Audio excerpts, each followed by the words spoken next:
Hi guys, and welcome back to Pixel Cherry Ninja's channel. Starting something a little new on the channel now. So it's kind of like a podcast but with visuals, and I intend to have different guests on there. So I'll introduce the first guest in just a second, who's a great friend of mine. If you can guess who it is, then get your guesses in now. But what this is if you head over to the Discord, I'll leave a link to that in the description. If you want to get involved and you want to come on just for a chat, and we're going to talk nostalgia, we're going to talk our old games, the systems that we liked, arcade games that we liked, console games that we liked. To be honest, it's unscripted and anything goes. So the guest I've got on today with me is Andy D. You may know him from the Mr. FPGA Gaming Discord. He's an all-round nice guy, helps me out with the channel. He actually works on improving some cores as well. So he does a lot of background work. You know, chances are you've probably come across some of his work at some point.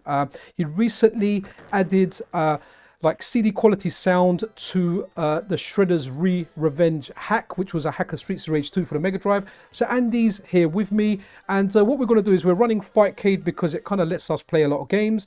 And we're just going to go through like random games. We're going to chat, chill. Honestly, it's just a mellow one. And you guys can get involved as well. If you want to come on for a chat, usually it'll be a one-on-one, but we can get a bigger group involved. This is just something that I'm testing out. So before we get into it, guys, if you're not subscribed to the channel, subscription and a like is super appreciated. Let me introduce you to Andy D, also known as your lame friend Andy. I definitely don't consider him lame.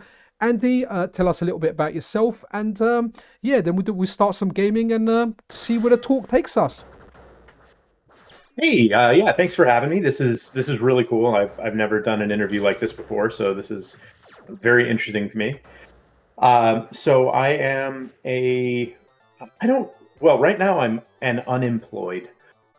So my company that I'd worked for many years basically made me redundant back in March, and I've been just trying to find a new passion that I can turn into at the very least something to keep me occupied. I'm a kept man, as it were. My wife works a very lucrative job at a tech company, so I'm taking this opportunity to sort of catch up for all of the missed living that I've done over the past 47 years of my life by pursuing some of these passions like game development and just playing games. Honestly, I've had more time to actually play games than I've ever had in my life, so it's a lot of fun.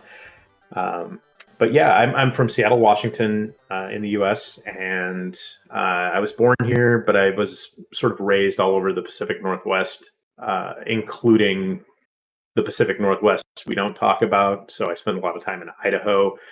Yeah, that's. I guess unless you want to get into the nitty gritty of my pedigree, which is really kind of odd. I started as a customer support technician for Hewlett Packard Pavilion Computers, fresh out of high school. Moved from there into customer support at Microsoft. From there, I got a testing job at Microsoft, and that sort of blossomed into development. That's where I really sort of picked up that skill set to start with. Then I've moved between multiple jobs since then. I picked up acting in 2004. I think was my first paid acting role. Picked up some behind the camera stuff. Back in high school, I used to do a lot of like we had a public access TV station near my high school, so we made sketch comedy shows. I was a huge sketch comedy fan. Still am. It's my absolute favorite form of television, I think. So that's where I sort of started picking up editing skills. Ended up getting involved with a film company up here behind the camera. So that's sort of where my passion and my career split, and I started doing both. I've moved into doing just one or just the other a few times, and of course this time I was sort of thrust into it. Uh, but I've really been enjoying it. It's not as it doesn't pay as much as tech, but it certainly rewards you in other ways far more. So I doubt most people have seen stuff I'm in. the probably the most probably the largest install base of something I've done a voice in is 1-2 Switch. I did about 60% of the male voices in the English version of 1-2 Switch. I did. Okay. Just okay. That's interesting. I didn't know that. Okay, I've got that game. Yeah. I keep telling my Oh, kids to play it. really? I think yeah. We haven't actually tried it, so we've got it.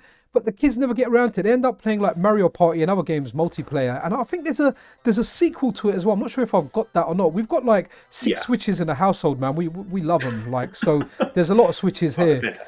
But that's Yeah. interesting. That is super interesting to know. You know what? Shall we? Let's continue talking, but let's play some turtles, man, as well. So Yeah. I'm gonna put in a bit of Indeed. money. Andy, oh wow, you're putting in some credits as well. You're a rich guy, man. All right. So Oh, yeah. which one you're gonna go? I'm gonna go Raph. I'm gonna go. Yeah. I'm gonna go Donnie. So with Huge Fightcade, Donnie fan. I usually use an arcade stick, but the arcade stick makes a lot of noise. So I thought I'm actually using my favorite kind of controller, the 8-bit Dole M30 and RF one. So I plugged that in, and it seems to work well with Fightcade. So you may see some control configurations. So carry on with what you're carrying on. Then we'll talk a bit about games, like what our favorite arcade games are, and whatnot. Yeah, absolutely. So the other stuff I've done, I was your uncle who works at Nintendo in the Devolver Direct pre-show thing for E3. I've done a lot of stuff with Devolver. I was originally going to be cast in they were trying to do a robot jocks slash vehicle Voltron kind of crossover show. Okay. So I was cast in that. But Unfortunately, they didn't end up. Is that an actual show that they're doing, or was that like a trailer for one of their games? It was going to be an actual show. It was okay. the video we were doing was a trailer for what was it called? Just Shapes and Beats. Okay. So a Switch game that the trailer ended up not coming out. I've done a few trailers that have come out. Like I don't know how picky YouTube is. There's basically a game about running an empire of a specific type. Okay. Growing some green stuff and selling it. So Okay. I did a trailer for that where I was the main proprietor of the business. I was also in a show called Three Busy Debras on HBO, which isn't well known, but it's a lot of fun. Okay. Yeah. It's the one show that keeps paying me. I get residuals for it. Oh wow! So. Okay, good stuff. Is it like a sketch comedy one, or is it like a sitcom or something? Somewhere between. So it's a short form, like Adult Swim 11-minute situation. Okay. So and it's definitely like I don't know if you've ever seen Anti-Donna or something like that, where it's sketchy, but there's also like through lines.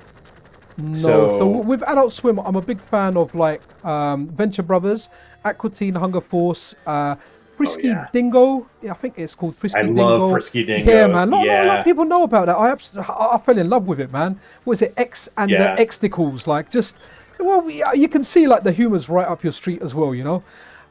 There's some other stuff I've seen of theirs as well. It's not coming to me. Oh no, what's that one? Oh no, that's the Venture Brothers with the Monarch, you know, who got trained by the Monarch butterfly. The Monarch! Yeah, fantastic. Absolutely love it, man. It's absolutely brilliant. Yeah. Back in the days I was on Twitter, I was actually pretty good friends with James Urbanek, who does the voice of Dr. Venture. I am sucking at this game today. Do you know what the buttons? One thing I always hate about this, I've done like a default kind of config, but with turtles it's always jump first. I like attack first, but I remember even in the arcade it was jump was the left button and attack was the right button, so you have to kind of set it the wrong way to make it the right way, if that makes sense. Agreed. But another reason that we kind of started with turtles, and if you want to talk a little bit about that, so Andy's got his channel, and he's got a channel he's doing with a colleague or a friend of his. And he's got a really good Turtles documentary, which goes over the Turtles' history. And then after that, he talks about how he kind of hacked a hack of a ROM hack. So Yeah, a hack of a cool. hack, which is really, really good. So I'll leave a link to Andy's channel and those things in the description, but definitely check that out. But do you want to talk a little bit about your, what made you do that, and also the fact that you're kind enough to add sound for me at my request? I wanted the soundtrack from this game, but I remember you saying it was too tinny, so it couldn't happen. So you ended up putting Turtles in Time and Lethal Enforcers in there. So what was your kind of inspiration for that? What made you kind of do that to hack a hack? I mean, I think it's awesome personally. Right. So the reason I got into ROM hacking was specifically, I think we need to talk a little bit about the original ROM hack by SKL and Sabak and PPI Akiko, the people who put together the Shredder's Re-Revenge ROM hack built on Streets of Rage 2. Fantastic ROM hack. I cannot extol its virtues enough. It is absolutely, positively just one of the best ROM hacks I've ever played. It does a lot. It does way more than just replace graphics. It changes the sort of play style a little bit. Oh, definitely. And The back attack's gone. It's replaced with the aerial attack in it. So there's a lot of stuff in there, man. It's fantastic. Yeah. Also, the dash attack. Their dashing is so well implemented. I wish Streets of Rage actually had the dashing they have, because it's so good. I do miss dashing in the game, in fact, because I think that dashing really makes a brawler feel like a brawler. Yeah, are we talking like the run or just the dash? We're talking like double tap and the character runs, like double right? tap. Yeah. Yeah, that's and it. Oh, sorry. Go ahead. No, that's all I was going to say. I was just, you know what? Because I play stuff, but I forget it. But I do remember. Yeah, I love that. I love that in beat 'em ups. That's one of the first things when I'm testing random arcade games. First thing I do is see if there's a double tap that lets you run, because it does make it awesome. But I do like Streets of Rage for what it is. Streets of Rage is arguably the best vanilla beat 'em up, without looking into hacks or anything, because everything else I kind of played was a coin guzzler, and Streets of Rage is one of those where you could go for it with skill. It was designed for a console. It wasn't designed to rob your money. It was designed to give you a good time and reward your skill. But sorry, continue with your part. I'm full of interruptions today. Oh, no, that's great. Exactly. So that's Streets of Rage 2 especially is one of the most well balanced beat 'em ups ever. I prefer it to, graphically. I think that Final Fight is incredible, obviously, but when it comes to smoothness and playability, I think Streets of Rage is by far better to just as a balanced game. I love the original music and everything like that. So this ROM hack does something that most ROM hacks don't do. It doesn't feel like you're playing Streets of Rage. It feels like a whole new game. So I loved it. I fell in love. And there's another modder on Twitter called Retro Show who took someone's CD compilation for another game and worked it into the ROM hack using MD Plus, which is a proprietary way to add music way to add CD music to Mega Drive games from Terra Onion, the people who make like Mega SD and Mode and all those things. So I really liked it, but my favorite way to play this stuff is on the Mr. FPGA. So, pardon me. So I couldn't play it on that. The MD Plus isn't supported. MSUMD is, and I had a few MSUMD games. Really liked them. I think that it's a wonderful way to sort of modernize games, especially since I think the 16-bit era has some of the most timeless graphics of all time, but does not have the most timeless sound of all time. Like there's definitely a gap between the way the graphics from that era hold up and the way the sound holds up. Now, that's not to say that there wasn't great sound. If you've ever played Gauntlet 4 on the Genesis, that game has sound that I would listen to on a CD today. It's so good. But a lot of companies use gems or other easy. I put that in quotes. This is still all artistic work, and it's still all well done, but it's an easier implementation, and a lot of people didn't put the most work into it. So, Streets of Rage is great though. It's got fantastic sound. It just doesn't sound right for TMNT. So I decided to look into porting show's original soundtrack into the game, and the thing with that is he pulled his original soundtrack from Turtles in Time on the SNES, which it's fine. I like it's absolutely a more fitting soundtrack. So that's the very first thing I did, was just set it up to work with that. But the problem that Retro Show had was his soundtrack was built for MD Plus, which means all of the cues to loop songs to I hate Baxter Stock. Yeah, I don't like any So any aerial boss. I hate. I just can't get the kind of, I don't know, the depth kind of correct. Keep missing it. Same as Streets of Rage 2. What's that flying boss called? I absolutely hate that boss. Worst boss in the game. Yeah, terrible, absolutely. And that stays true in the Turtles hack as well. Wingnut is definitely the worst boss in the game. Yeah. So, yeah, the thing that I've learned, which I wish I realized as a kid, is you just line your shadows up. Don't worry about anything but lining shadows up, and it helps a lot with flying bosses. But like this, it's the weakest hit you have. The jump kick is like super weak, and you've got all of these little minion Mousers Yeah, there's to a deal lot with. of them down there. Shall we Yeah. Let's move on to another game. And we could talk about that game as well, or we'll talk about anything. But what kind of game do you fancy? We've got a whole bunch on Fightcade, right? So I'm just gonna exit this just now. You might want to exit yours. You're gonna get like a funky sound. Yep. So let's go over. Let me make sure. Oh, I haven't got the Fightcade menu. So let's try and pick something. Oh, let me add the Fightcade menu. Right. Okay. So we go window FC chat. Here we go. So that's FC too bad. chat. I was gonna say.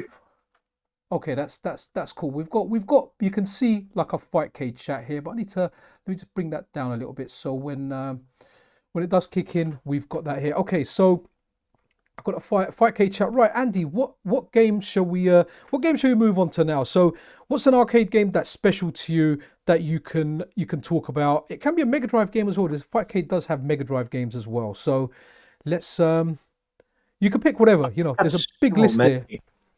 It's got, I have so many. All right, you know what? We're gonna go Final Fight, and then while you're playing that, keep another game in mind, and you have to pick the next one. So if you type in Final Fight in search, pick the one that's far most left, which is Final Fight World Set 1. Set 1. I'm gonna join that. I'm gonna exit Turtles, and there's Andy. Awesome. Okay. Excellent. And hopefully buttons are done. If not, we'll quickly need to do buttons. So like I said, guys, this is unplugged. This is raw. It is literally just us having fun and two friends having a chat. And like I said, if you guys want to get involved in this, you just absolutely positively can. Okay, so it starts the game. I might need to do my buttons. Let me just check my inputs. Yeah, I have to do mine. Yeah, well. go for it. So coin. Okay, yeah, so I've got my arcade stick, what I usually play on, but I wanted to kind of negate the sound. So, right, here we go. Attack and jump. So, guys, if you haven't tried out Fightcade, you definitely should. It's a lot of fun. I'll leave a link to Fightcade's main website in the description. Definitely check it out. It's a lot of fun. Okay, it's cool. I'm going. You in? Man, why did you attack me? We're supposed to be friends, Andy. That'll get you killed in the arcades, man. I'm sorry. Don't cry, Andy. Got me back. Don't worry. Oh, did I? Oh, sorry. Okay, my one was unintentional though, Andy. I think your one was real. I spotted some pixelated malice there. Yeah, it's absolutely true. Yeah. Haggard deserves it anyway. Okay, so you've got to keep public servants in their place. Oh. I love the Coke because I'm a slim guy. You have the meat. All right. I'll have the I'm coin, 10 definitely cents. not. That'll get me another credit. Okay, where were we? Because changing game definitely broke the trailer 4. We can continue, or we can So, move on to final fight, or wherever we were. Go, Andy. I'm gonna play this for a little while. so yeah, we were talking about. I turned around and bashed you again. No We were worries. talking about the ROM hack and turtles, and then Right. the reason I did this originally was because I was super jealous. I wanted that CD music, but I wanted it on Mister because that's how I play almost everything. So I looked into MSUND. I started. So I actually started with Darius, the Darius Plus or Darius Extra, the The Mega Drive version, wasn't it? I remember you. Mega Drive version. Yeah, it was specifically the one made by M2 in 2019. Damn, I hate friendly fire. No, good. I'm a spammer. I just spam buttons. That's how I live my The life. I live my life by spamming. but so I do have the Terra Onion whatever it's called, Mega SD, and that so I got a taste of it. But like I said, the sound was really kind of low quality because it was from the Super Nintendo version, which, while had nice sampled sounds, they were still like 11 kilohertz or something like that. Right. Pretty low quality sound. It sounded like Turtles though, which was really nice. So I started looking into uh, adding CD sound to Mega CD games, and it, it's hard, but it's not That's what it's she not said. like super unintuitive. Oh, no worries. It's not super unintuitive, so it was a good start for me to learn. And once I got that one done, I decided to sort of go back and see what I could do with this because, like I said, I'd already added Retro Show's original soundtrack. Unfortunately, because that was made for MD Plus, all of the timing was in the Q file for it. So all the like looping and stuff like that. So on my version, I had to basically remake a different CD, and I made it from the Shredder's Revenge CD Okay. because I bought the stupid uh, deluxe version. I overpaid for that, but I love it so much. Yeah, it's a great So game. it had the yeah, absolutely. So it had the compact disc in the box. I ended up just ripping that. It lined up fairly well. The looping needed a little work. I had to cut some of the tracks because they looped with fades. So that all worked out okay. I wasn't super satisfied with it. Went on and did Darius. That I was a lot more satisfied with. I did the pass through on that as well, and decided that I was never not going to pass through again because having, jeez, having Yeah, chuck poison at you. uh, I love it. Uh, having the game have sound if you're not on the Mega CD is really nice because Hmm. it means you can actually make a cartridge if you want and play it on real hardware, which is interesting to me. It's not something I would do, but it's something that 100% I would. It's something 100% I would do for other people because I think that having that sort of freedom to make ROM hacks and real cartridges is it's one of the really fun things about retro gaming, game collecting and stuff. Is like you can do all the stuff that you wish you had as a kid and make it feel very real. So while it's not my thing, I wanted to make sure it was available. Uh, that's what sort of got me started in it. And once I started picking away at things, I started noticing some of the stuff that was had been hidden by the developers and things like that. And I started noticing why certain bugs were happening. So I decided to go ahead and fix those as well, just to make it kind of like a definitive edition. I will say this: even in my ROM hack, there's still a major graphics bug in level 6-2, which is the jungle stage. Okay. That it's in the original, but it's also I left it in the ROM hack. I think it would be far too difficult to fix. But there's there's a bug where some sprites are missing for a grenade toss, and also, oh geez, I just No, that no, brain kicked you. don't worry. I've got unlimited Uh, credits. I've got the button. that's true. That's true. I am playing very fast and loose because of that. Yeah, I'm not all taking good. no care. Yeah. But if you go to level 6-2 in Shredder's Re-Revenge, which is the Rat King stage, you'll see Right. that the one of the motorcyclists comes in and he's supposed to be carrying a pipe, and the sprites for the pipe are out of order, Okay. and Is they're that, is just that all over something his that you body. would you would actually notice with your naked eye, like Oh, blatantly? Was that something you 100%. have? Yeah. Yeah. Okay. Cool. Yeah, yeah. But I put that one in because, first of all, I think it would be too difficult for me to fix without potentially, causing problems with some of the other stuff I've already done. But it's just also kind of charming. So this foot soldier comes in on a motorcycle, throws a white blob. So it looks like it's censored. Whatever he's throwing is censored, which is, unnecessary censorship is hilarious. Hmm. If you've ever seen the Sesame Street unnecessary censorship videos, they're very funny. No, It's no. I know our turtles so. got censored. We got heroes instead of ninjas Oh yeah, because you ninjas got were too heroes. violent. Yeah, Apparently in the UK, I mean, people are getting stabbed, they're getting robbed, but you can't have the word ninja out. It's too bad. Ninja. Yeah. Um, the graphics are very funny. So apart from the missing grenade, one of the foot soldiers comes in and there are just pipe pieces stuck all over in his body. It looks Okay. like he's had a very bad industrial accident. Wow.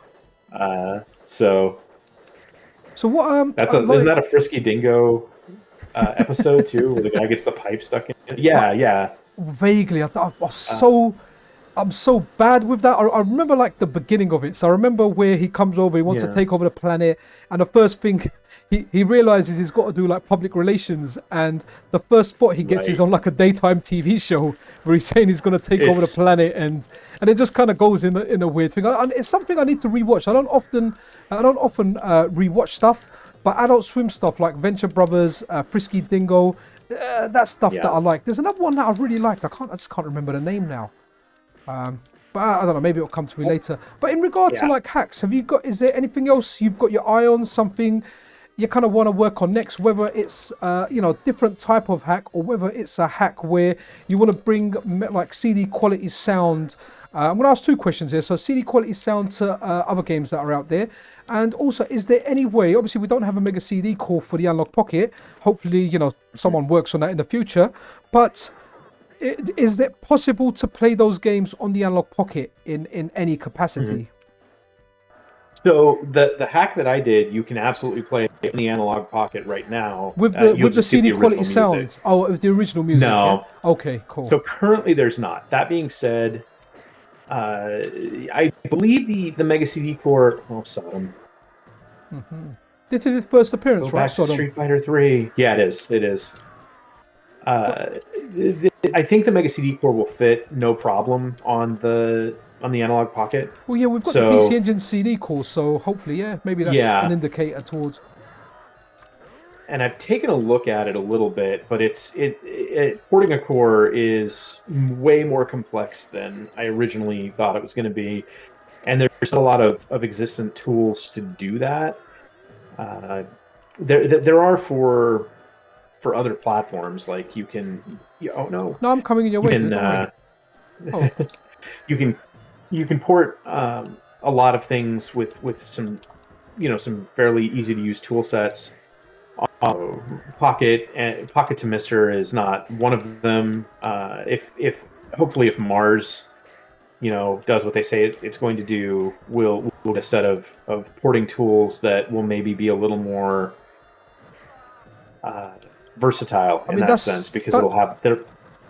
that's the way because of Mars saying all Mr. Cores available day one. Mhm. The only thing I can think is they've got a solution that is like a process. Like you run it in there, it does like 90% of the work, and then you kind of just finalize everything. I'm sorry, just Yeah. think this is where the Carbona stage first came out before Street Fighter. This is where I first saw it anyway. So Yeah. before Street Fighter, guys, this is where you saw the Carbona stage. Also, Andy, while we move over back to that, remember, keep a game in your mind that we're going to go to next year so we can swap over quickly. So any arcade game in the Final Burn Neo set will work. Yeah, it doesn't matter how weird, Okay. whatever it is. Just kind of keep that in the back of your head, and we'll move over, at some point. Yeah, I've got a couple Cool. that I'm interested in. So yeah, Okay, so so that was the reasoning behind it. That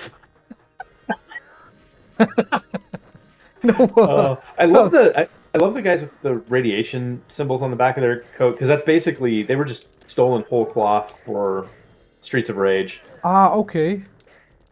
I love this. So what came out first? Yeah, Streets of so Rage, then Final Fight. Was that the correct order? no, Okay. no, Final Fight came out first, Okay. and Streets of Rage was a response to it, which I think is, Right. you know, like they did so many things better. And then obviously with Streets of Rage 2, I think they just perfected it. Definitely. I'm also one of those fools that loves Streets of Rage 3. I think it's really well done, I and don't Streets of mind Rage it. 4. It's no Streets of Rage 2, but It's I don't it's think no it Streets of Rage deserves 2, the hate. yeah. It doesn't deserve the hate that it gets. It was very experimental. They tried a lot of new things, especially the music.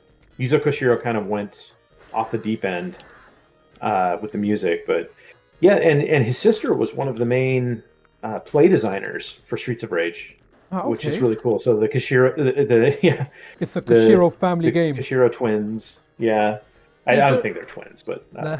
Yeah, good to call them twins. siblings. Something really Yeah. cool about Yuzo Koshiro. I don't know if you saw. I know you're not really on Twitter these days, but what happened? Someone posted a tweet saying, "Oh, I need that." Someone posted a tweet Yep. saying they've been given like a copyright violation on YouTube for using Yuzo Koshiro's music for Streets of Rage 2. And what was really awesome, Yuzo Koshiro picked up on a tweet and he wasn't tagged in it or anything. So however he found out about it, and then he responded saying, "I heard someone's trying to copyright strike you for my music. What can I do to help?" That was really, really wholesome. That was Very cool. very nice. So did you see that one? I don't know if you saw it. It was Haven't. really, really cool, man. It was really, really cool. Just to see him come in and go, you know what? Someone's trying to pull a fast one over you. I'm here to help. This is Yeah. my music.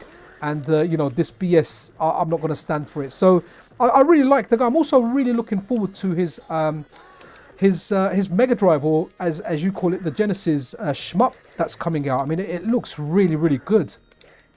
Yeah, I actually call it the Mega Drive most of the time. I did Genesis in the video about 50% of the time just for the jokes, because Genesis has a lot of really fun. You've got Star Trek and you've got Phil Collins. a bunch of other. Yeah, exactly.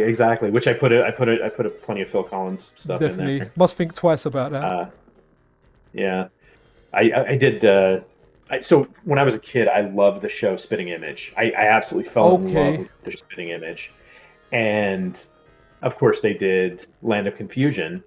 They did the video for it.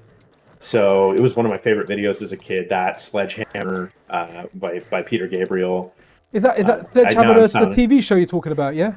Oh, I love that too. Oh, that's so Sledgehammer, the awesome. TV show. Sledgehammer. It's so Sledgehammer. underrated. Oh, it's wicked. Do you know what? The whole thing is on YouTube, right? And one of my colleagues at work was talking about it, and he was like, "Sledgehammer," and I was like, "Yes."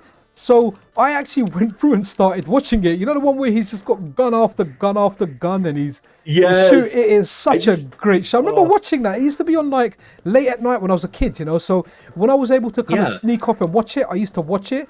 But it is available on YouTube. Just put in Sledgehammer. Every single episode is there, man. And it's worth going through again. It hasn't lost that cheesy appeal, man. It's still as amazing as it was. I don't know if I should admit that I own the entire series on DVD. Why would you not admit that? That's something to be proud of, dude. That's something that's what's the right word? That's like showing off right there, man. That's like Oh yeah. Sledgehammer. Yeah. Right. To Okay. be honest, like the scene where he punches the snake is still one of my all-time favorite. That is core a memories giant that I snake, have. right? That he punches. Yeah. Excellent. And it then- happened before Hot Shots did it, so That was it was OG. really very funny. Let's Yeah. what's your next game? What games have you got in mind? Let's do a bit. So I was thinking Guardians would be cool, but it looks like it might have Guardians. some graphical issues. Let's try And it, then man. yeah, We'll go Guardians. weird We'll go beat your 'em first up. choice. So let's have a look. I'm gonna search it now. so there's Okay, There's Guardians. two. Oh, okay, FC. Okay, so go pick the one that says FC2 because the FC1 stuff is legacy stuff from the first fight case. I'm not sure how well it works. So on my one, it's showing up as the one on the right. There's obviously two Mhm. versions there. Oh, and you're in there already. Cool. Okay, let's Yeah. considering our distance, Andy, and you know what? I didn't actually even connect a cable, so I'm actually running this through Wi-Fi. Connections aren't bad. I'm noticing like a little bit off here and there, but on the whole, the connection's all right. I mean, I don't know what it'll be like for a fighting game, but just to mess around with his beat 'em ups, I'm definitely having fun while chatting. So, tell us a little bit about Guardians. I'm not sure if I know this game So, until I actually play it. Okay, so that little Zorro, was yeah. that Bupesto? The games there look really, really Yeah. good. Ben Presto. Yeah. Let's was They it? are. How just Their games look. Go ahead. Yeah, no, sorry.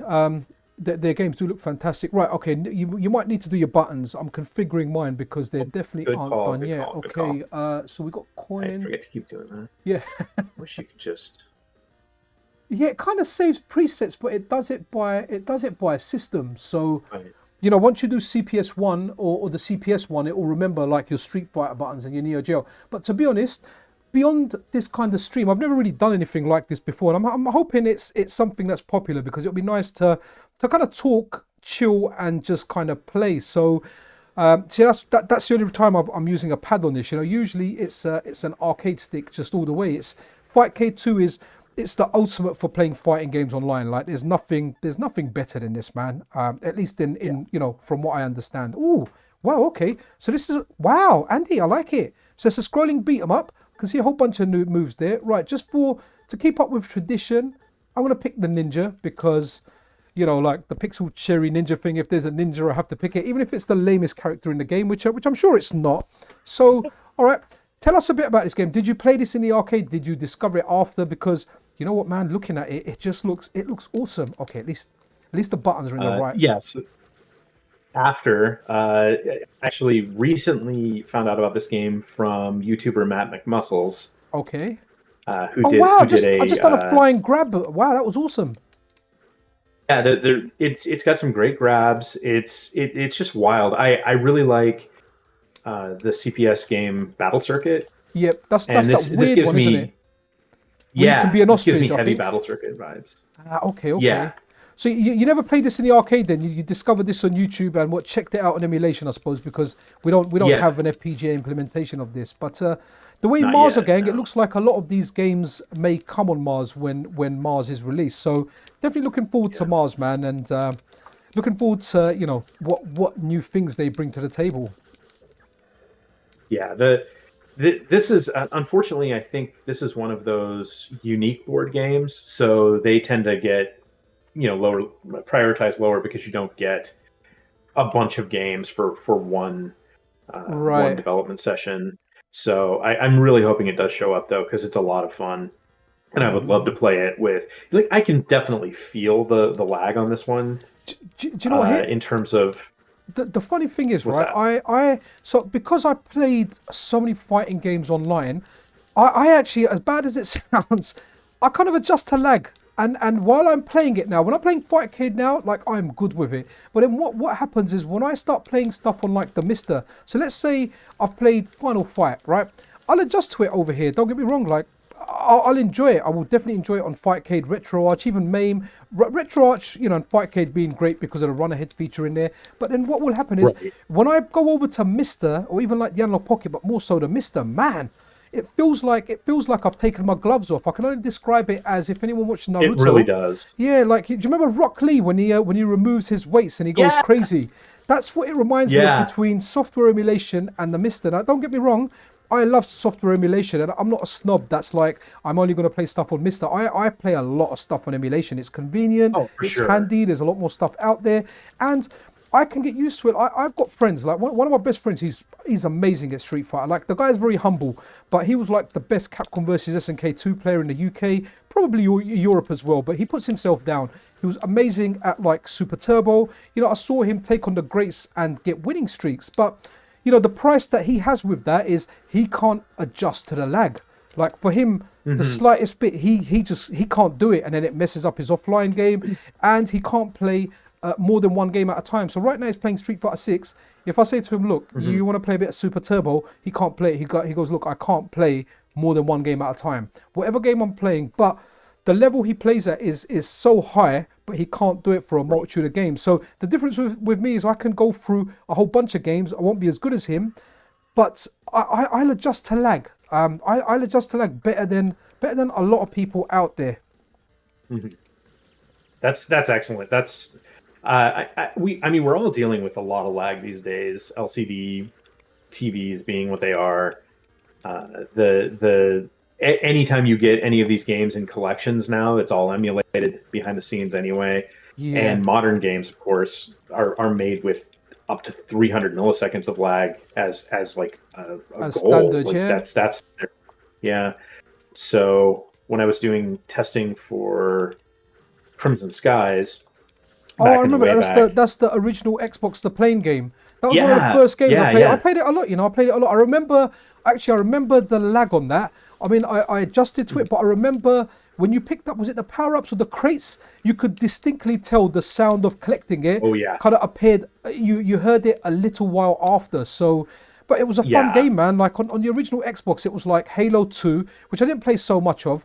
But what did I play on that one? Oh, I can't even remember. Oh, Burnout 3 was one of my go-to games. Oh, Capcom versus wait, SNK 2 was another game that I played on there yeah. a lot. And Crimson Skies, that's when online gaming was really new to me. I played some stuff on the PC, and then I remember getting the original Xbox, signing up with a credit card, paying for Xbox Live Gold, and it was just amazing, having those games online on a console, man. Amazing. But sorry, you were saying about Crimson Skies.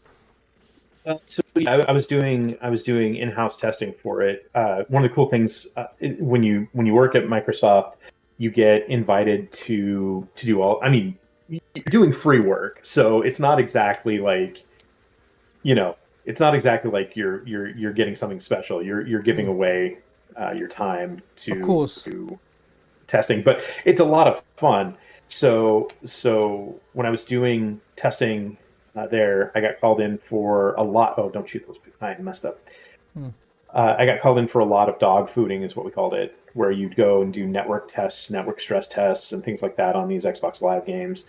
And Crimson Skies was my first experience with that type of game, not playing it completely solo.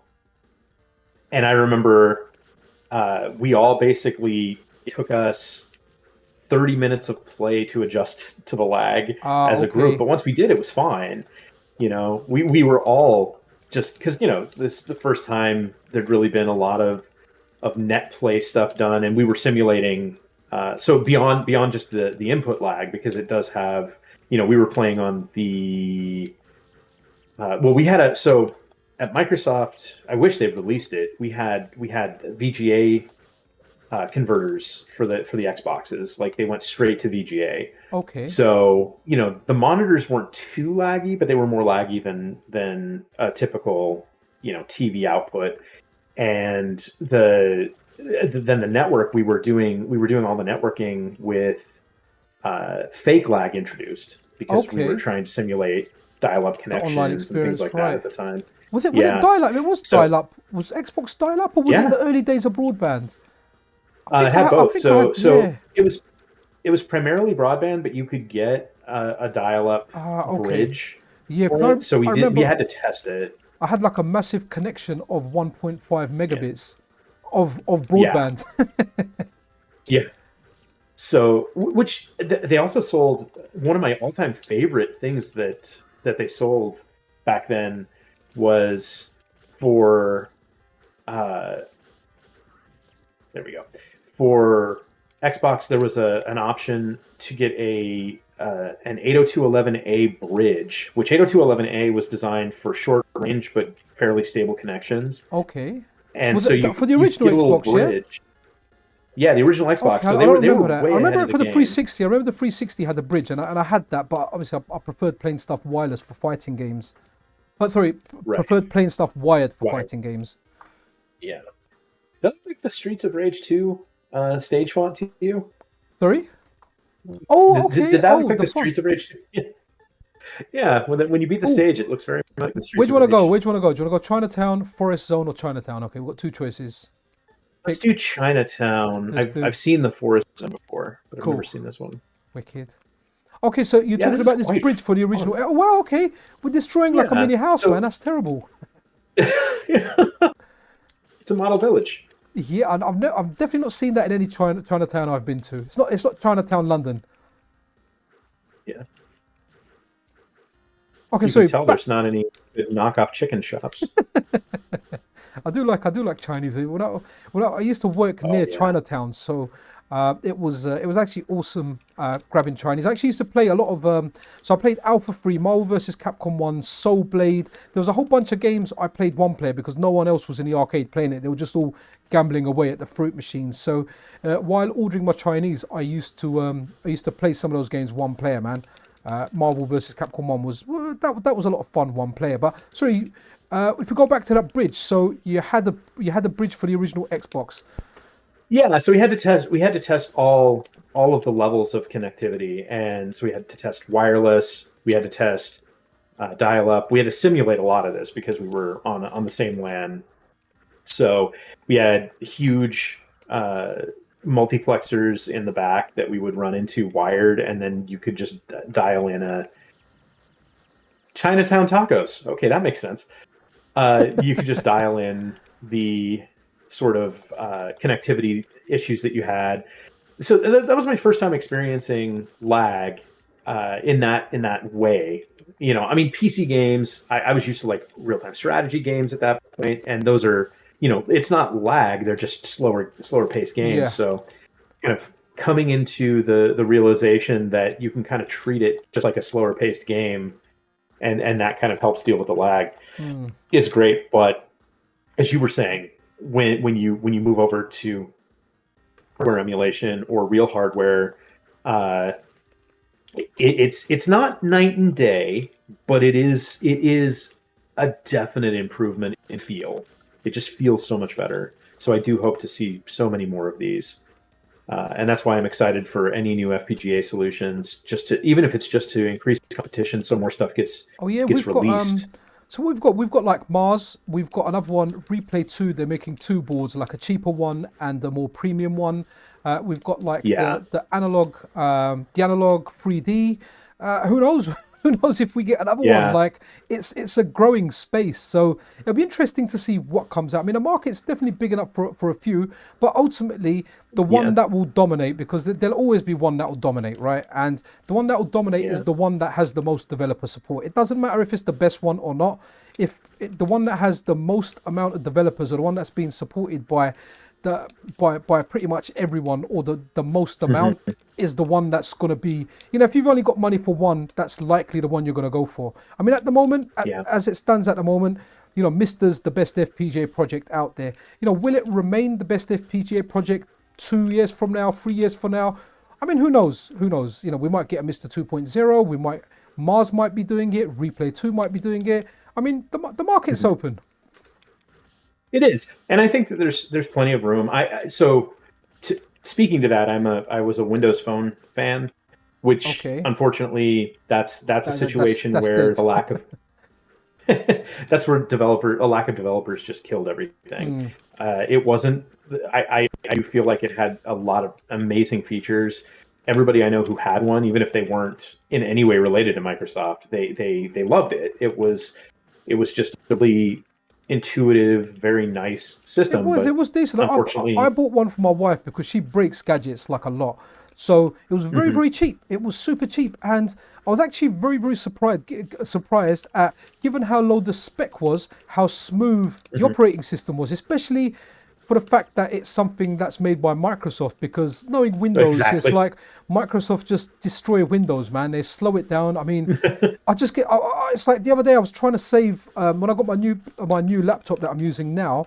I put like Office on there, and I just want to save stuff locally, but it's just pushing everything to Oh, cloud. OneDrive. It's so annoying. Yeah. I need to work Oh, out how to I, completely get rid of that. Like, because what I do is I don't subscribe to like their subscription service or anything. I've got the outright one. I've got a mhm, license for that. I use that. But what I tend to do is work that I've got. So I haven't got anything that I would consider too sensitive, right? But I mhm. like, so Telegram, they give you unlimited storage, right? You can have as many files as you want on there, but the maximum size for a free user is 2 gig.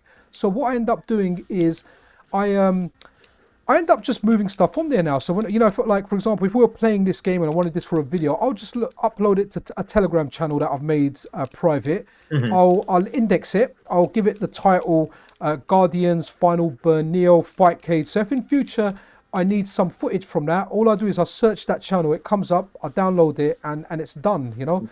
But anyway, that was getting off topic. What were we talking about? Well, we were. It's a valid topic no matter what, in my opinion, because we don't own our data anymore because of the cloud stuff. This is a unlimited. So Signal right now, I love what Signal's doing. I just love Signal in general for their privacy policies and things like that. But unlimited is not a true term. It's because it's impossible. So if every user utilized as much as they could, there's no way they could keep up with it. So I'm thinking back to the OneDrive days, and I was still working there when this happened. I mean, it wasn't even called OneDrive; it was called Folder Share, and then it was called Mesh for a while. Right. So, but we had unlimited storage, and I just remember because I was in film, I was doing film on the side at the time. I had like 10 terabytes in the cloud. Wow. And so that was, I learned really fast that unlimited is not real. Right. So we got told, we're going down to 1 terabyte.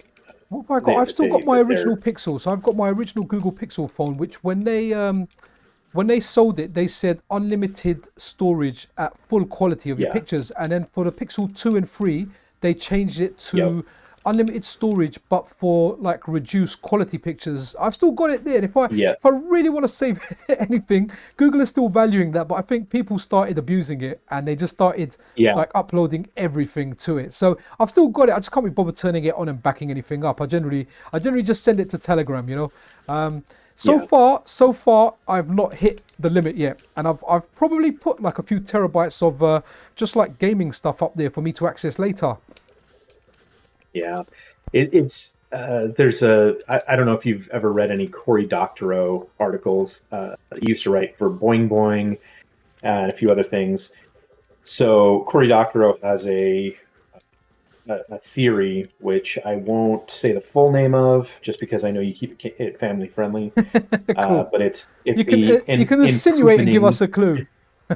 Yeah, it's the impoopening of services.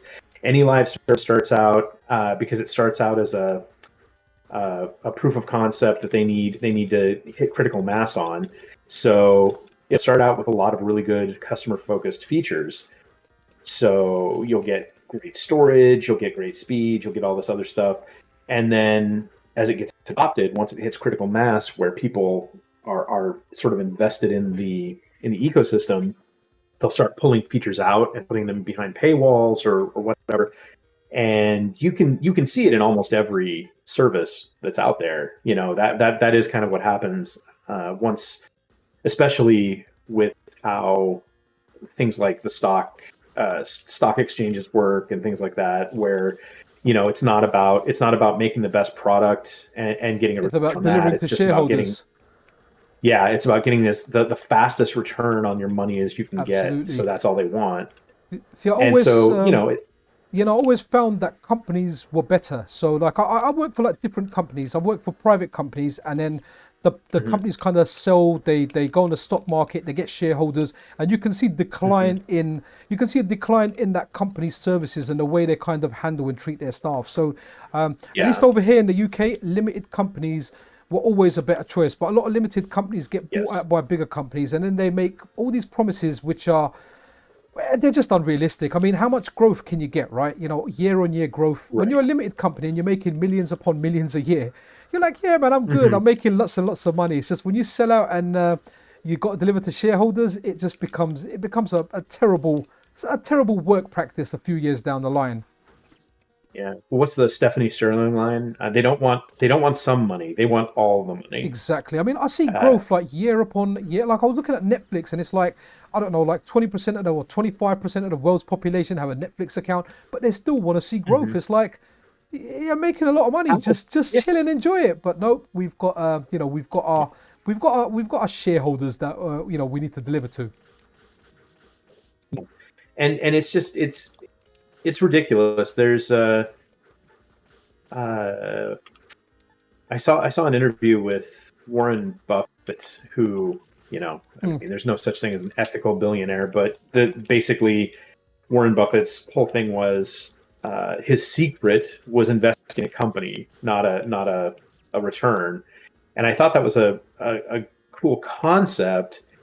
Um, the thing is, though, that also didn't remain true, obviously, because the system wouldn't let it remain true. Hmm. It built too much on those sort of high yield gambling returns, and so you have to basically invest, if you're investing for any kind of securities or cash or anything like that. You have to invest in much more risky endeavors. They have to care a little bit less about the products that you're investing in and care more about the return on them. I hate it. It's not something I would ever be comfortable doing in any meaningful Hmm. way. I have 401k stuff that we're forced into in this country. We don't get retirement accounts anymore. We don't get any kind of tenure based benefits for that. We just we have to put our money in a gambling system. Oh wow. So yeah, it's rough. Everything here is bizarre. Like, I think it's everything's like that built on everywhere, man. profits. Even the UK, Yeah. it's not great. But you know what? Let's go back to gaming wise. It's gonna get very Yeah, depressing for yeah, yeah, anyone yeah, yeah, watching. yeah, for sure, for sure, for Don't worry, sure. I'm the one that started So, it. So we can. Have you got? Did you have another game in mind as well? This game's awesome. There's a lot of characters on screen as well. yeah, But if you've got something else, I'm we can change it up a bit. Now we played beat 'em up. Should we try? I mean, beat 'em ups are mellow to play, right? Is there something else that's mhm. mellow to play? Something that doesn't depend on Ooh. colors because I'm colorblind. If not, we'll do more beat 'em ups. It's all good. Well, my other suggestion was going to be Ninja Baseball Batman. Okay. So, just because I truly love that game, Let's and do it. Let's do it. I did actually kind of have that yeah. up. After that, we'll do a side scroller. We'll do a Okay, yeah, side that'll be scroller next. perfect. So let's do Ninja. And Fat Martin, fingers if you're there. Here we listening, go. thank you so much. Wicked. Wicker Whacker. Nice one. Wicked Wicka Wicka. Yeah, I Wicked. All right. Let me. Well, you're in the you get in the rooms quick, Andy, man. I like. Okay. All absolutely right. love this game. Yeah, it's a great game, man. I mean, when I first found, I never played it in the arcade. I saw it in an emulation list, and I thought it had like Batman, the Caped Crusader in there. And then Yeah. I was Oh like, yeah. okay, what's going on here? This is crazy, right? But yeah, this is awesome. If you haven't tried this out, guys, if you've got a Mister, play it on the Mister. If you don't have a Mister, like you're good, play it on emulation, like we are now. Play it on Fightcade, play it two player. Even though Fightcade is mainly versus, if you've got a friend like me and Andy, we're friends and we're chilling and we're talking and we're playing. Apart from we're turning it into a video that I'm going to put on my YouTube channel. So, but you can just chill and play. You don't have to stick to fighting games, which is what really Fightcade was designed for. But it's got I don't even know. It's got thousands upon thousands of games. Let's just say 10,000 games you can pick out if I had to chuck a number out there. So, all right, let's get into All right. this. Oh, do I need to do buttons? We need to do buttons. Oh yeah. Yeah, I keep Oh, forgetting in about that. fact, Let's do that. let me reset it. Okay. Oh, I can't reset it. You can join after though. Yeah, that's That's the fine. nice No, thing no, I can about join these in. I can join in. side I can scrolls. join in. I just need Yeah. to do my buttons and I can join in. So go Oh, for this it. is interesting. So this is one of those Mr. Wins. Notice that there are graphic bugs in this pretty heavily. We've got the floor issue here, and then Okay, with some yep. problems Oh, on the are side. those triangles an issue? Yeah. Sorry, like my attention to Yeah, detail yeah, is terrible. Like people point stuff out to me. So okay, so there we go. Again, the superiority of Mister, yeah, and that's not me. Like yeah. I There's a, said, I love emulation. We're using it now. We use it all but the time. But it's nice to have that accuracy.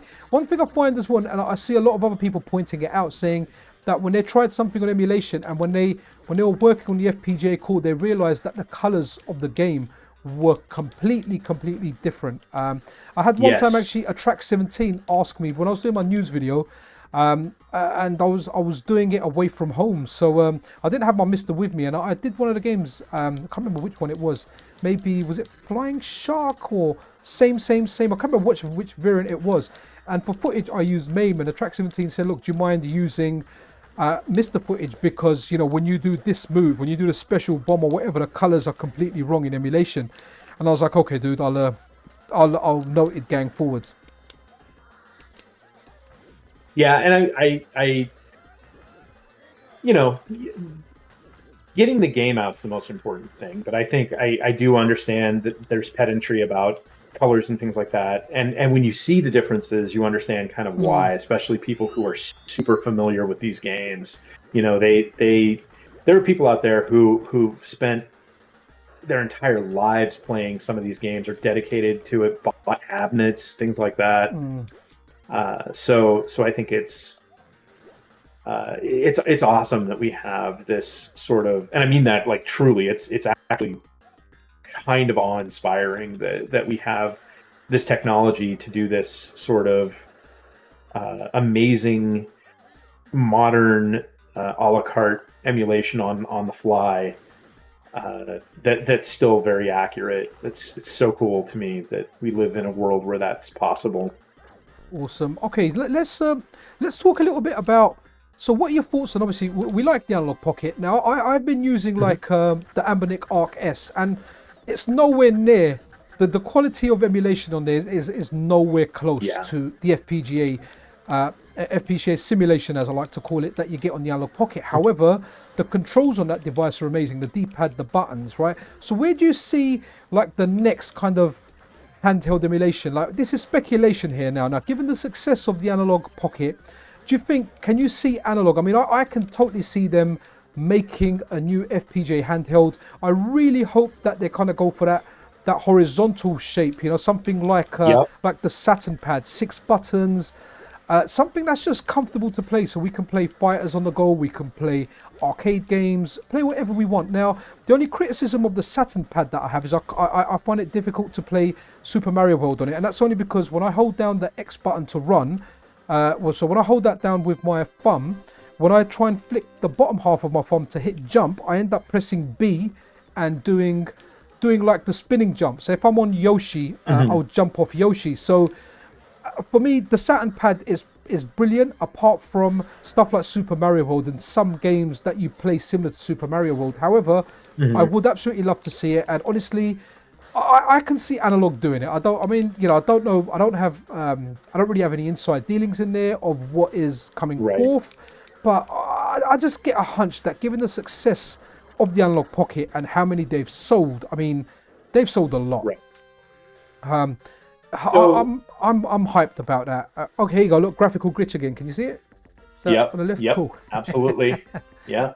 Okay. So, what are your thoughts on the next? Do you think we'll get an open it, or do you think we'll get like an open source one? Takiudon, who's a big handheld PC kind of YouTuber, he was doing some research over in the Mr. Discord and on Reddit, talking about a company that's interested in bringing an open source handheld FPGA for around $100, which sounds too good to be true. But again, you could use like a small, maybe like one of the Tang FPGAs. So where do you see it going? Like speculation about Analog, speculation about an open source one coming out.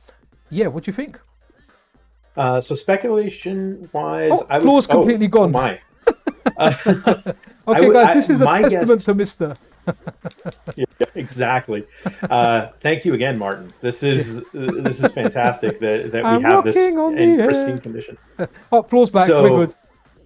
Yeah, I think that Analog will release another handheld. I feel like an SP type of, or they might not. They might call it something wonky, but I feel like, I think the. Do you mean like the Game Boy SP? Yeah, like a folding one. Like either a folding one, because people love folding things. I'm not a huge fan, but I don't mind. I don't mind for certain things, but yeah, I mean, I've got a clamshell little handheld PC. I do like the clamshell form factor. I like the clamshell of the 3DS, but I would definitely want like a Saturn style one if there was another one. But that's a valid point. The only thing that I will say that goes against that is the fact that because the original Analog Pocket does GBA really, really well, and I imagine the next one will be a tad more powerful, if not a lot more powerful. they may want to step away from the GBA and have something else as its main selling point. Which is funny because I think that the widescreen GBA, the sort of wide base, it's a fantastic form factor, and it's one of my favorite form factors. Though I could see them going more like PSP maybe. They don't tend to go that modern in their stuff, at least currently. But I think it would be really cool to have that wide form factor. It is a preferred form factor for me. I like, obviously I love my pocket, and I love the fact that I can play this sort of DMG style device, but it does a number on your hands over Oh, time, mate, definitely. and like so. Yeah, I tried I playing really Castlevania on there, man, but in the end I had to give up. Like, I enjoyed it, but it kind of hurt my hands. Now, I did actually get a grip where I done like a sponsored video from Power Up, and that's very comfortable. But you know what? I can't be bothered carrying that grip around. So I actually gave it to my cousin, who does a lot of my Game Boy mods. He really liked it, and I was like, dude, take it, because I'm not going to use it. I'm kind of playing like quick arcade games, like a quick 20 minutes on the Analog Pocket. I'm not doing Castlevanias on there. So, but that grip did make it a lot more comfortable. But I can't be bothered carrying like a different case, the grip and everything on there. I just want the device itself to be comfortable. Agreed. And the pocket isn't terrible, but it does have a couple of issues. I've got an early model, so it's got a really sharp corner near the charging, or sorry, near the link port. So Okay. it'll dig into my finger a little bit. Oh, does your hand, so when you're playing it, does your hand go onto that part, or I'm just trying to think where the link port is. It's on the right, is it on the right or the left side? I know, or is it at the bottom? Yeah, it's bottom. It's at the bottom, toward isn't the it? right, and I curl my fingers under the DMG base. Right. Like I always have ever since I was a kid. I curl my middle and ring finger under there. So it's my middle finger, on my right hand will kind of dig into the or the plastic will dig into my finger, and I love how quickly you get to the bosses in this game. Yeah, they just pop out, man.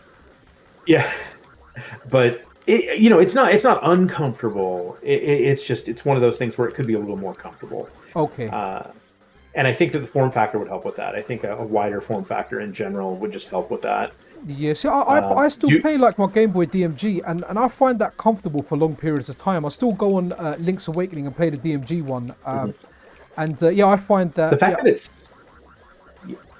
it's thicker helps a lot too. The fact that it's a little bit thicker helps a lot, and it's rounded, very rounded. It's just I love the DMG, man. It's just like as soon as I play it and see that green screen, man, it's just nostalgia. I mean, the one that I play, it's an IPS modded screen. And it's backlit, but it's got that green filter on there, so it does look really, really nice. I've still actually picked up an original Game Boy DMG in a car boot sale. So we have like, here in America they call them like thrift stores and things like that. But we have like a car boot sale, and the guy had it in there, and I got it for £5, but I had no idea if it was working or not. So I come out with the idea that if it doesn't work, my brother will use it to kind of just put in his cabinet to show off, and if it does work, then I've got myself a DMG for £5, and I got myself a DMG for £5, and you know, amazing. It worked. I was really happy. So I've got an OG one, but when you turn that on, you realise you need really, really good lighting. You need exceptionally good lighting. I can't believe like I played that stuff as a kid. But yeah, the modded one's really good. I absolutely love it, man. It's such a great Game Boy. Yeah, I agree. And I mean, back in the day, when I got my first Game Boy Advance, I actually put an afterburner in it. So I remember I've that. been modding, yeah, I've been modding screens since forever.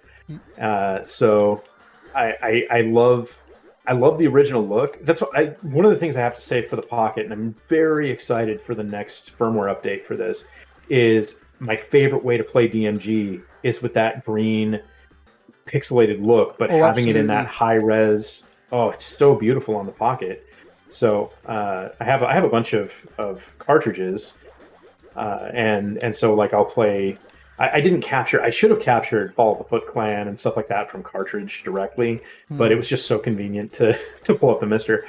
So Yeah, when definitely. I play them, I have to make an yeah, effort to capture on the analog pocket. If I'm doing a specific video on it, I have to, yeah, you know, plug the HDMI cable out my dock. But one thing I have to say with the recent firmware update, so the update we're going to get before Christmas is going to be the OpenFPGA update. We got the recent firmware update, but the issue that I was having right, was my dock doesn't have power to it. I use my phone charger for it, so it's on okay, the desk. Every time I use it, I've got a limited space in my bedroom that I work in. So when I plug it in, it was a bit finicky. It wouldn't always kind of pick up, and I'd have to unplug it, plug it. But since the update, as soon as I plug in the charger, it picks up the pocket straight away. So they've definitely made an improvement on that. And it was in the release notes as well, something about better detection, and that definitely works. But yeah, the misters, like when it comes to playing stuff on a TV, which I really do, apart from when I'm filming stuff or like talking to you now, yeah, Mister's the ultimate choice. yeah, Analog pocket. agreed. Like, there's a lot of people on the channel, and I would say to them, is it worth getting the dock? And I would say, look, if you haven't got a Mister, get the dock, because you're going to get awesome gaming that you can play on a TV with less options, less kind of controller options. But important thing is you've got stuff like CPS1, you've got CPS2, you've got Neo Geo, and if you've not got the Mister, it's another like great solution to play it just with less options. But if you've got a Mister, I honestly don't see the point in getting a dock for the analog pocket. I only got my dock, I got it off a friend. I didn't even order it with it. It's because I was getting sick of holding the analog pocket and filming it, trying to keep reflections out. Honestly, like just my posture and how I was holding it, it just hurt, man. Like I would do a video, do a couple of takes, and by the end of it, I was like, you know what, I want to go and lie down before I do the voiceover. So the dock was just a godsend, and I was just happy that a friend of mine kind of hooked me up with it, because I didn't have to wait, nothing on it. I just got the dock, and I was like, you know what, this will help the cause. It does. It's for capturing. It's fantastic. Whenever I have to capture pocket footage, I'm so happy I have one. But literally, I even in a secondary room, I would rather carry the Mister into that room, just because the experience is just going to be so much better Oh, most definitely. for the TV. So Additionally, sorry, go on. I was just going to say, additionally, like you were saying, the control situation on the dock, even today, it's better, but it's not great. You see, Whereas the issue that I found with the controls, I didn't know a control issue existed, right? I was like, okay, this is cool. So what happened was, like my two boys, they want to stream. I don't let them stream together because they start fighting and they'll bail out. So I've told them, look, one at a time. So when CPS 1.5 came out, it was one of their turns, and I was like, okay, let's do it. So I wouldn't have found this out by myself. It's just when I plugged in his controller, I couldn't actually map the buttons. The buttons, I don't know if that's something within the core, or it's a limitation that stops the core from having the option to change the buttons for player 2. So I was able to change my buttons, like no issues. But I wasn't able to change player 2 buttons. So my son, when he was playing, he had the buttons the other way around, which I don't like, which is jump first and attack second, which is kind of like the default way it has. So that's the issue that I had. But I do hope in other updates, or in other OpenFPGA updates, it comes where you can change controls for multiple players. I've never tried more than 2 player. I don't know how it handles 4 players, because I know it's a couple of controllers you might have to have via Bluetooth, or you might have to like put in a 2.4 one and kind of like, what is it, kind of bake it into the unit. So again, I don't know. I've only tried 2 player on it, and honestly, like I didn't think 2 player was that great on there. With a Mister, you can put on 4 players, whatever you want to do. It's so seamless, and it works so amazingly well. Absolutely true. The thing that I noticed with it one of the problems I have with it, I should say, is that a lot of they do a lot of partner integration with 8-bit Do, which is great if you have a bunch of 8-bit Do controllers, but they require basically a special firmware on the controller to link it up to. This is for like the legacy controllers. I think all the new ones can do it, can do both, but they require a special firmware, so you have to choose whether or not the controller goes to the dock or it goes to your Mister or your computer, unless you're using the dongle. I think the dongle's the best. True. Like I've just done that now. So yeah, in order to reduce the noise that I make on the arcade stick, so it doesn't, if anyone watching it doesn't do their ears in, all I did was I just plugged in the dongle into my PC, Fightcade picked it up straight away. I configured it, and bang, we're good. Yeah, those dongles are super handy. And going back to like moving the Mister around, I'm actually really cool. So shout out to the Saturday news show sponsor, Mr. Addons, also a friend of mine.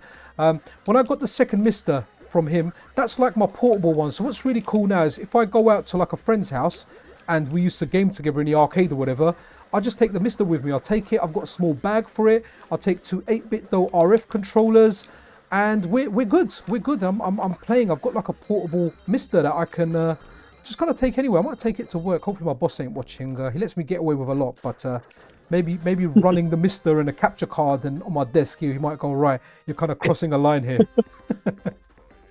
Yeah, huge shout out to Mr. Add-ons.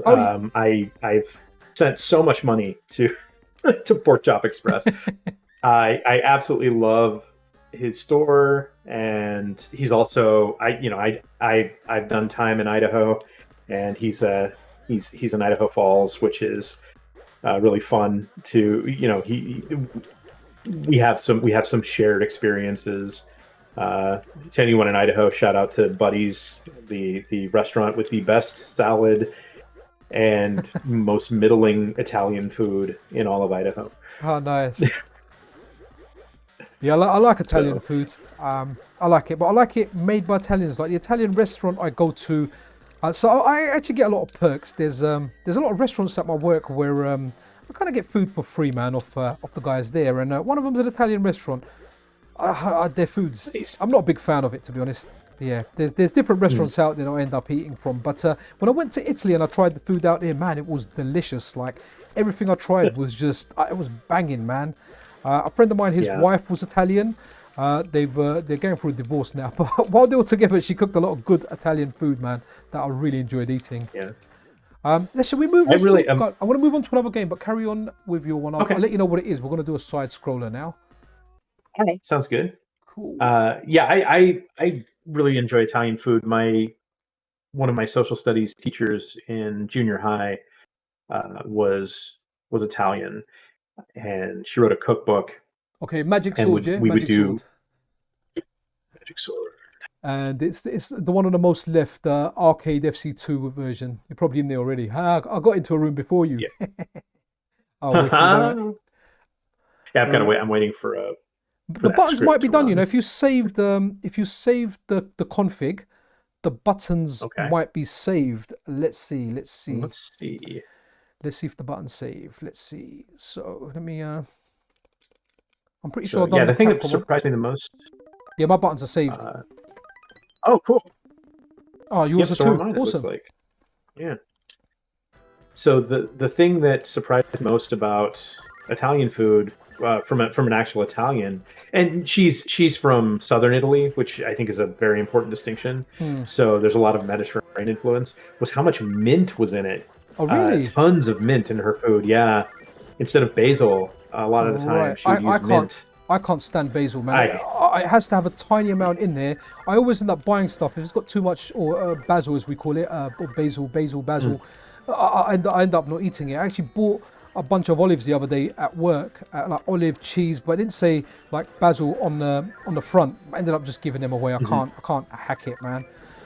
Understood. I like it a lot in Thai food, but that's also a different type of basil. I can deal with that. In fact, my wife's favorite restaurant is a Thai restaurant. It's actually called Spicy Basil. That's the actual name of the restaurant, and it's every so often I take her there. It's like a half-hour drive, and it's nice. I definitely like Thai food, man. I'm a big fan of like pad Thai, and they've got some curries as well that are really, really nice.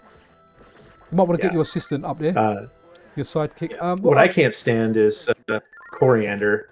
I don't mind coriander, I like it with like lentils and stuff. A lot of Asian dishes use it. I don't mind coriander. But basil's the one. Basil's the one that I just can't. I can't hack it. Yeah, just don't like it. Maybe I can see that. I think I might have had like one day too much of it. Like it might have been overpowered, and every time I have a little bit of it, it just goes to those memories, and I can't do it. Yeah. But I'll tell you what's a funny thing. Like one of my closest friends at work, and one of my closest colleagues at work, he actually so when I go to work, I pick him up on the way. He lives on the way, so we're gonna jump in the car. He's an Italian guy now. He hates He hates so I like above Italian pizza, which I think's too healthy. So over here we've got like these chicken shops, and they do this pizza, man. But it is nothing like Italian pizza, but it is so delicious, right? Really nice, weird toppings. I get pineapple on it and everything. He hates it. He says it's not pizza, and I just always wind him up by telling him it's much better than the Italian ones. This is the evolution. And Italian people are generally very passionate. He gets very annoyed, and so I thought, since he's getting annoyed with all this pasta stuff, I'll go to a Somalian restaurant sometimes, right? If you haven't tried it, it's amazing. So whenever you buy a meal there, you get a choice of either rice or spaghetti. And with that, they give you a banana. Now, you might think that's a little bit weird. And for the first few times, I was like, nah, I'm good. How can I have a banana with spaghetti? But dude, you got to try it. It's amazing. You have the spaghetti. They have I'll get their beef steak. They do like chicken, salmon, lamb. Beef is like my favorite to get from there. You have the banana on the side, dude. It is next level. So I keep every time my Italian mate is eating some pasta, I tell him, have a banana. Make sure you have a banana with it, and he just goes nuts every time. I think I'm gonna get beaten up one day. I can just see it happening. I'm gonna tip him over the edge with a banana.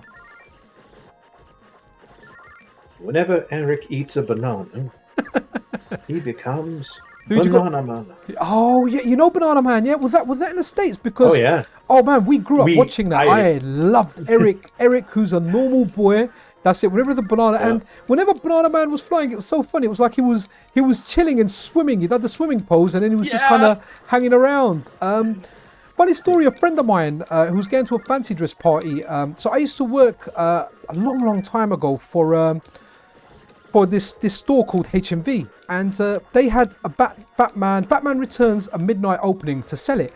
So they had these Batman costumes. So I said to the guy that ran the movies department, I said to him, can I have a Batman costume? And he said, you can, but you have to wear it for the event. I was like, yeah, that sounds fair, let's do it. So I got a Batman costume, I wore it for the event, and I'm in the game section, and it must have been 11:30 p.m. The store was open late, and I had a Batman costume on. This woman walked in, and I said to the woman, I'm Batman. And the woman looked at me, and she ran out of the store. Literally ran out like she was in danger. And then I realised, we all knew because we work in the shop that there's a Batman midnight opening. But this woman's just walked into a store, and a weird-looking guy, I mean, I'm not a weird-looking guy, I don't think I am. But anyway, a guy dressed up in Batman would be classed as weird, again in a public place, dressed up as Batman. And he says to her, I'm Batman, holds his arms open to kind of spread out that cape. And I can imagine that being quite scary for, a woman walking into a store. I mean, there was other people present. It wasn't like she was there by herself. And in hindsight, I was like, okay, maybe that wasn't the wisest thing to do. But a friend of mine, he was going to a fancy dress party, and he was like, look, can I borrow your Batman costume? And I got no idea where I left it. It was just, actually, when I say I left it, my wife put it somewhere, and I never found it again. I don't know what happened. Maybe she didn't like it and destroyed it.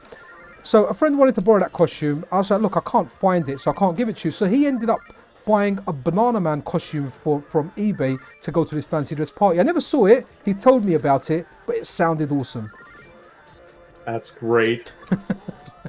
I'm Batman. I loved that show as a kid. we got a lot of BBC shows, a few Australian shows. I don't know why, but our particular TV carrier just had a ton of. So I watched a lot of. I grew up watching Young Ones and Faulty Towers. Young Ones. Good. I think there was a lot of racism in that, which at the time, I found funny. But I think in this day and age, you can't joke about stuff like that. So I get that. There was another one. Did you ever watch Bottom? Bottom was really, really good. I haven't seen. I've seen clips from Bottom, but I haven't watched it. Yeah, if you like the young ones, you'll definitely like it. It's very, very good. I would definitely recommend watching that. Yeah, I'm a huge Rick Mayall fan, just in general. I think he's one of the biggest treasures. Sad that we lost him, but I didn't even know he passed away. Okay, wow. Yeah, we in the US we didn't get much of his stuff if you weren't watching British TV, but we got Drop Dead Fred. And, I remember Drop Dead Fred. That was a good movie, man. I think Bottom did the movie as well. There's a full feature length of that as well, from what I remember. Nice. Yeah, don't quote me on that. I'm kind of remembering because it was very, very popular here. It was, you've got to watch it. It's got obviously Adrian DeAge in it, who was also in the Young Ones, and it's got Rick Right. Mail in there, who was in the Young Ones, and it's just, they just kick the crap out of each other, and it's just hilarious how they do it. It's just really, really funny. Okay, I'll give it a watch because I really do like that kind of stuff. And I'm fairly decent at placing myself in the time frame of stuff. So if it's a little problematic, I don't mind. If it's terrible, like I tried to watch Waiting, which is a Ryan Reynolds movie from 2004. Oh, I think I've Tried to watch seen that. that. I've seen that one. Yes, that's not a great movie. That's the one where they hold the chicken Oh drumstick no, in the middle of the body, right? that's And yeah, yes, it's like, are you looking at yes, me? Yeah, I remember that. That part was actually yeah, quite funny, I yeah, have to say. It sounded like a joke yeah. at work that would be funny. The Batwing. Yeah, it doesn't hold up overall. Some parts do, but not much of it. Oh, Mm. this looks like that Chrono Trigger boss fight area Ah, cool. I where you haven't fight the got too giant far dragon in machine. Chrono Trigger. Which is Chrono Trigger? Is that the SNES one? Is that the first one? Yes, Okay, cool. yes. I remember on So emulation yeah, that always had issues on emulation. On software well, it emulation, it works always crashed when fantastic. you kind of warp. You know, at the beginning where you Yeah, kind of do that initial warp, I remember it just kind of crashing. I always wanted to play it, you know. I don't know if I'll be able to play it now, but there was a time where emulation on stuff like, again, handhelds. I've always been I've been a handheld guy for a long, long time. So playing stuff yeah, on like even the PSP when it was emulating like SNES and stuff, absolutely loved it.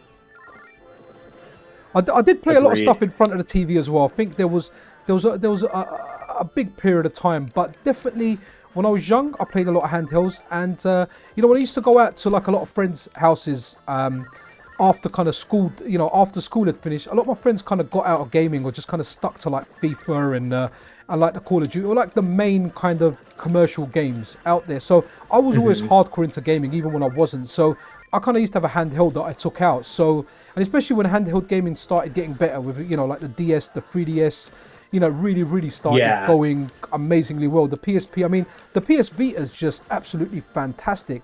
It's just disappointing that the birth of mobile games kind of killed the handheld market. yes, agreed. It is kind of cool that the Switch sort of revitalized it in a very different way, Yeah.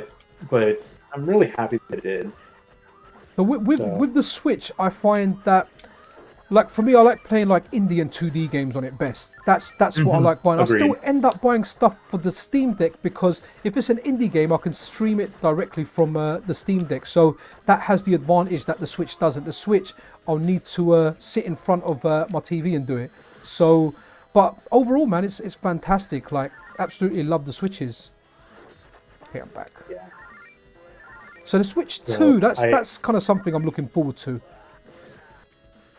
I really hope that they I hope that they do a little more with it than Nintendo's MO is sort of releasing the new 3DS It's always XL, a which is yeah. exactly the same. Now the new one's good. If you hack it and put stuff on there, there's distinct Yeah, advantages with that one true, compared to the other one. And the true. other thing with the new 3DS now, so I bought the 3DS at launch, loved it. Played a lot of games on it. Completed Resident Evil Revelations on there, which I thought was fantastic. Now the issue was I never played it in 3D because you had to hold it at a certain angle. As soon as your hands moved, Yes. it just went out of focus. Now I wasn't interested in the new 3DS, and then my cousin, who I mentioned, who does my Game Boy mods, I went around Mhm. his house and he was like, "Have a look at this, dude." I had a look at it, and I was moving around, and it was not losing that 3D. And at the time, Monster Hunter 4U came out as well, and a friend of mine was playing it. I always tried getting into Monster Hunter, and he got me into it. And man, it was just amazing. Like I played no other game, with the exception of some competitive Street Fighter, Monster Hunter for an entire year, and that's what got me into the series. Like, absolutely, absolutely love Monster Hunter. I can't wait for like the next one to come out. The one on the Switch was a bit rubbish. It was a big step back from World. I mean, I wouldn't call it rubbish, but Yeah, it was a step backwards. yeah. No, totally. I agree with you entirely on that. And we just had such a great number of releases at that point too. Mm.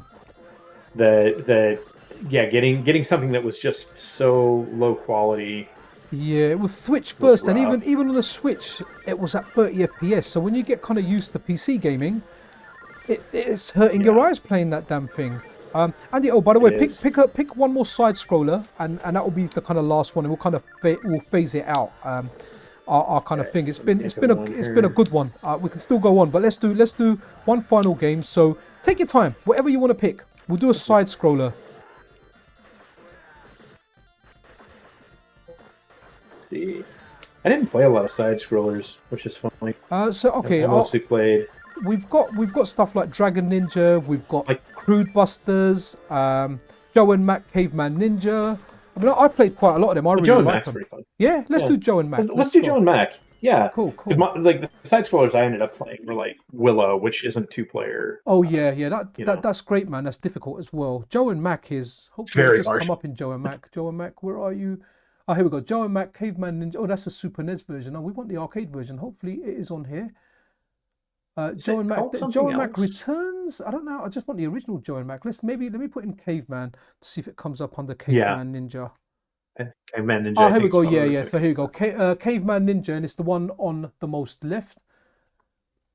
And I World am version in there. 4. Wicked. Sweet.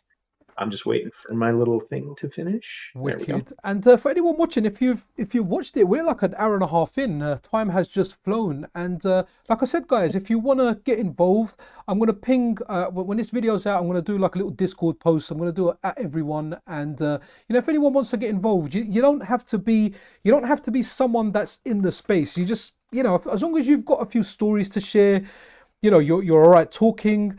Honestly, we're good. We're good. We're just a bunch of nerds. I just want to chat to like other nerds such as ourselves. Tell us about. Oh, Andy, you might want to do buttons. Yeah, I'm going to do my buttons while I say this. Yeah.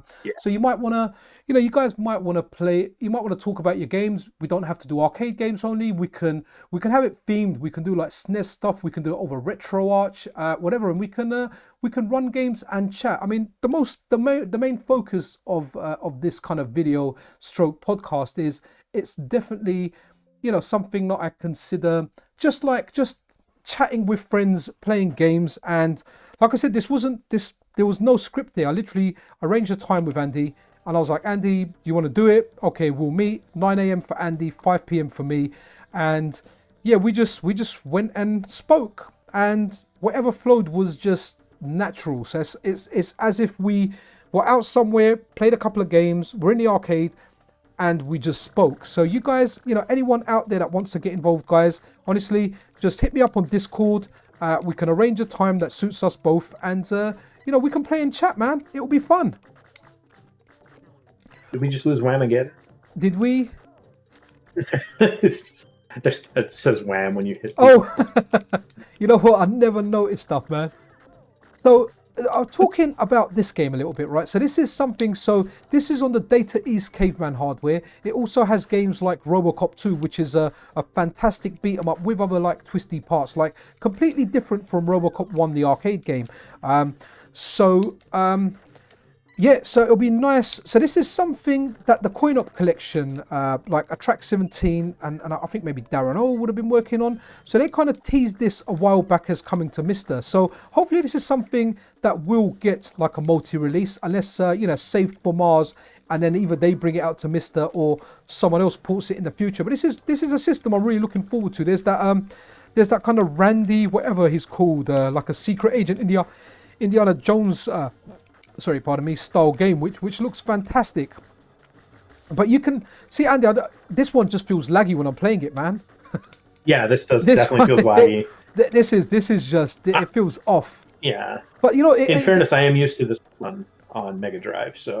Okay. No, but you where know it does- what? We've got. I just realised, obviously, we've got quite a bit of distance between us. In fact, let me just. So if Yes. you press backspace on your screen, okay, it shows you the frames per second. Okay, there was a time it used to.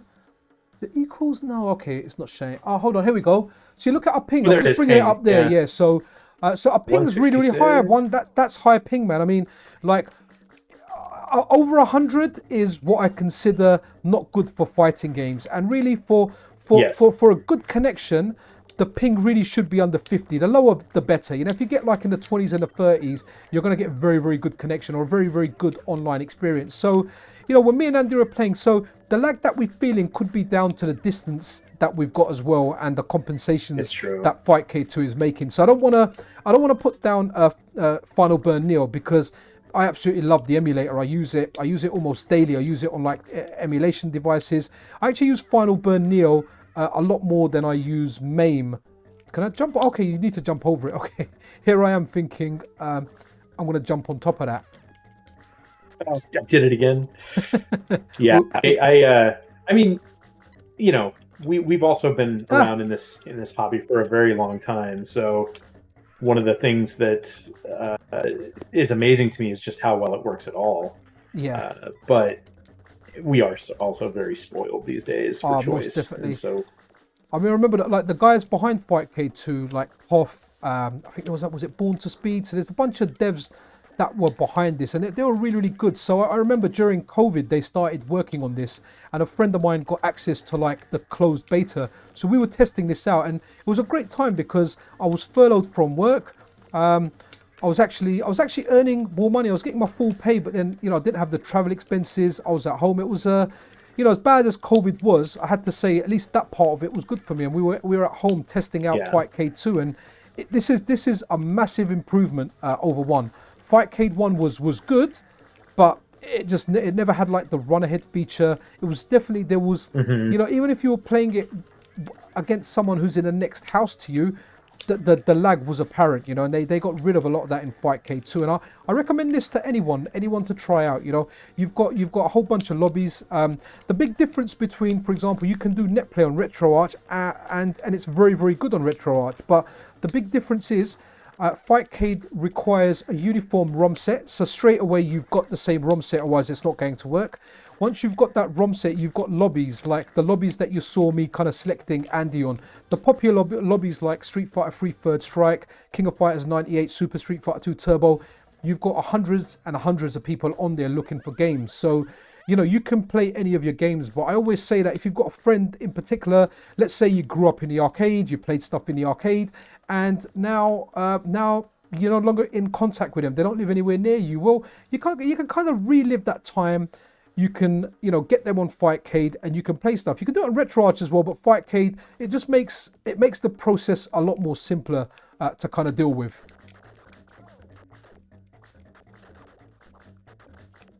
Andy? Yeah. No, I agree. It's again, it's amazing. The first time I ever played an online game was when the Dreamcast came out. They had in Marvel vs. Capcom 2, there was an online component. You could actually use and I was on dial-up at the time, of course. I could afford the. Okay. Hold on, I gotta get my name done here. Yeah, go for it. Come on. So you couldn't play versus multiplayer on that, could you? Was it something else you could use in that? You could play versus multiplayer. On it sucked. MVC2, yeah, it was really? really bad. Wow, okay, yeah, I didn't know that. It was either that or it was 3. What is? Why am I missing? I'm missing my high jump for some reason. It's just up and jump. Yeah. Okay, it's working now. Yes, I must have not been pushing up fully. Either that, or maybe the input dropped, or I like this. Such a cool game, man. Oh, that's a good point.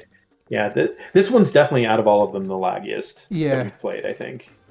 I'm getting used to it now, though. Like I said, I'll adjust to lag. So, like, yeah, I'm pushing up, and you can see that almost all of my things are going forward. Okay, so tell us more about this MVC2 then. So you played that online against other people via the Dreamcast, right? Because I remember Phantasy Star. That was a big title on the Dreamcast to play online. Yes, yeah, which is funny because I always played that solo. But same. I could never beat the first boss, you know. And then someone said to me, "No, you need other people helping you. It's too difficult to do solo." And I just couldn't understand the concept. I was like, "Why can't I beat this boss?" And yeah, I couldn't. They said, "No, you need to go online." And there was a subscription charge for it as well, wasn't it? It wasn't a freebie. Yes, it wasn't a freebie. So a friend of mine was a fight stick designer back then. So back before that was, back before it was an industry. He was a fight stick designer, so we played a lot of What was your friend's name? I'm that. quite familiar with quite a few of them from the Shoryuken days as well. So his real name is Marcus.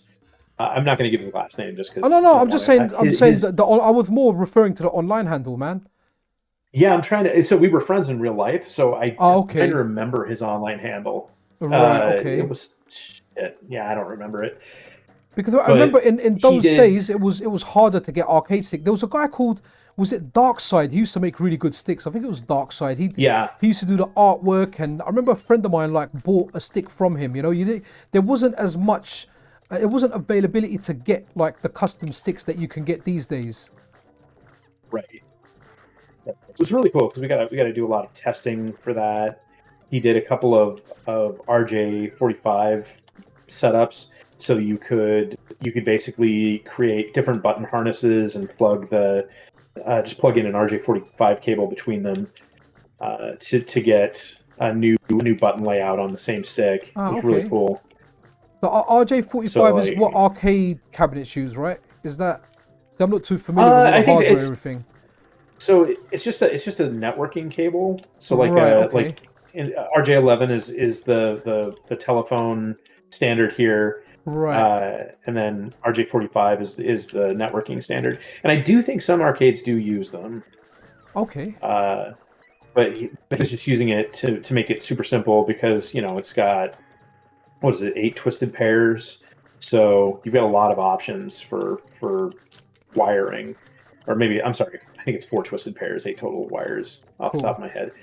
Uh, and I can go through it. It's orange, orange, white, green, green, white, blue, blue, white, brown, brown, white. Yeah, so I think it's 8. Cool. So he would use those, so you could just do a quick swap like mid game or mid tournament or whatever to Ah, swap out okay. different button configs. Really cool stuff. I wish I could remember his name. His store was called Game Crossing. So because there was a sign for animals, Game Crossing, near where he lived, Ah, okay. like wild game. And so, but his name, it's something very strange. Don't worry about it, man. Uh, if I do remember it, I'll let you know Yeah, drop me a on message. Cool. Discord. It'll be, But it'll be interesting. yeah, yeah. It was a small. So with like Shoryuken.com and fighting games, I remember like, so this is the early days of like the internet when people started networking before really the birth of social media. When you had forums, so you had all the Mhm. stuff that you're interested in. It was really good because playing on Xbox Live, you had like a good games thread, a bad games thread. You kind of went on there, you spoke to a lot of people. I made actually a lot of friends by attending tournaments and playing them online, finding out that they live local. And it was really, really good. And it was really cool because anytime I went to like another country, like the time when I went to Italy, I just messaged the Italian players and I went over. They met me. We went out for a meal. They picked me up from the Milan train station. I was staying in Torino when I went. We went and played, and it was good times. Like that's like I love the internet and I hate the internet. I hate stuff like a few single companies selling everything, and it's killed that kind of small shops, or the small shops I used to like going to, and getting comics, getting video games, all that stuff. I kind of hate that, but I do like the social element, that especially in the Mhm. early days where you're able to meet anyone. So wherever you're going, you're like, look, I'm coming over, and you'd find other Street Fighter players, and you'd go meet, you'd have a few games, you'd go out, and when someone would come over here, like I remember one of the Street Fighter commentators, a guy called Ultra David, so he come over here, he kind of hung out with us for quite a period of time, me and a friend of mine called Harmonaz. And then someone else would come over. We had like guys from Japan come over, one of the winners of Super Battle Opera. And it was just nice because it was Shoryuken and the internet that just brought us all together, man. Yeah, I had a very similar experience, not gaming related, Hmm. but with forums in general. I was one of the early Something Awful forums goons back in the day, and What's it I called? was a big Goons. Photoshop big goons. Yeah, they call themselves Okay. goons, and I was a big Photoshop Friday contributor. So I talked a lot with Yahtzee, who's just started a new channel after The Escapist, which I think is Oh, great. nice. With Jack, oh, I forget Jack's last name, but he's from Red Letter Media. So they just started a new channel, which is excellent. But yeah, like knowing all of those people, like person who made Dropsy the Clown, I was part of the contribution to that thread. He ended up going on to make Hypnospace Outlaw and some of those other really bizarre sort of esoteric games that were really popular. What was that? Kentucky Route Zero, stuff like that. So I also I met a lot of people online. That was a really weird time in my life because uh, also working at Microsoft, I somehow got put on a travel list for MSN Explorer 8 when it came out, or 8.5, sorry. Okay. We released it like it was a full version, and so they sent us all to New York. We all ended up going to New York for the release, and it's MSN Explorer. Like, who cares, right? No, but I don't know anybody who even used it, and we ended up going to New York, doing a huge launch. So we had Jay-Z was there, Nice. Michael Eisner was there. I got bumped, I got shoulder checked by someone who ended up becoming president because he owned the ice rink we were in. So that was weird. I met a ton of famous people, and I was just this little guy, like running around telling people how to use Awesome. Andy, it kind of cut out there for a second. Hello? Oh, life. But I know oh, a lot of cool. people on Oh, Andy, forums you know what? at It that cut point. a little bit cut out there. I think it disconnected and connected again. We got that Oh, sorry about sound. that. So you were talking, I think, about that ice rink and the guy that went on to be president, and then it kind of just disappeared for a Yeah. bit. Yeah, so it's just a weird time in my life meeting all of those people. I also met them on forum. I met a bunch of people on forums who ended up becoming big deals. Nice. Um, so yeah, I've had a really weird life in that respect. I got Awesome. involved with a local film group here, who's very well known in a very specific subgenre Okay. um, of geeky movies. So there's a I don't know if you play Dungeons and Dragons or any tabletop stuff at all. No, the only tabletop, my favorite tabletop game was and still is Hero Quest. Absolutely love it. It's something Oh, great that we game! had over. Yeah. Yeah, love that game, man. And apart from that, there was we tried playing Space Marines, but I couldn't get it. Was it Space Crusade or Space Marine? So these were available at like a catalog shop that we had here called Argos, and Hero Quest was Yeah, just. Argos. Hero Quest was amazing, man. Still is. I know that's something my brother always says. Oh, we should get it and play it. I don't know if he has or not. Just something that he mentioned quite a bit. But so you're going on about Dungeons and Dragons. So yeah, we it was made here in Seattle Ah, okay. primarily, and that well, that's not entirely true. It was made in Geneva, Wisconsin, by Gary Gygax, but Wizards of the Coast was here.